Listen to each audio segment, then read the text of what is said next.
Hello viewers, 4টি সাদা খাদ্যের উপাদানের নাম বলবো যেগুলো আমাদের হার্ট ব্লক করবে, লিভারে চর্বি জমাবে এবং হাইপারটেনশনের কারণ হয়ে দাঁড়াবে এবং কিডনি ক্ষতি করতে সাহায্য করবে। চলুন যাই সেই খাবারগুলো জেনে নিই। 1 নম্বর, ময়দা। এই ময়দা আমাদের এক্সট্রা কার্বোহাইড্রেট যুক্ত খাবার, যেগুলো আমাদের হাইপারটেনশনের জন্য অত্যন্ত ক্ষতিকারক এবং আমাদের হাই প্রেশার হওয়ার জন্য কার্যকরী ভূমিকা রাখে। 2 নম্বর, সাদা চাউল। একই প্রসেসে তৈরি এবং একই প্রসেসে আমাদের ক্ষতি করবে। যেমন ধরেন হাইপারটেনশন হতে পারে, ডায়াবেটিসের কারণ হতে পারে, আমাদের অতিরিক্ত কোলেস্ট্রল জমাতে পারে। 3 নম্বর, সল্ট। এই সল্ট অর্থাৎ লবণ, লবণ আমাদের পানি ধরে রাখতে সাহায্য করে এবং আমাদের কিডনিটা ড্যামেজ করার জন্য অত্যন্ত উপযোগী। এই লবণ যদি দৈনিক 5 গ্রামের উপরে খান তাহলে।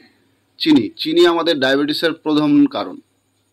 এই চিনি, আপনি যদি চিনিকে মাইনাস করতে পারেন তাহলে আপনি ডায়াবেটিস থেকে মুক্ত থাকতে পারবেন।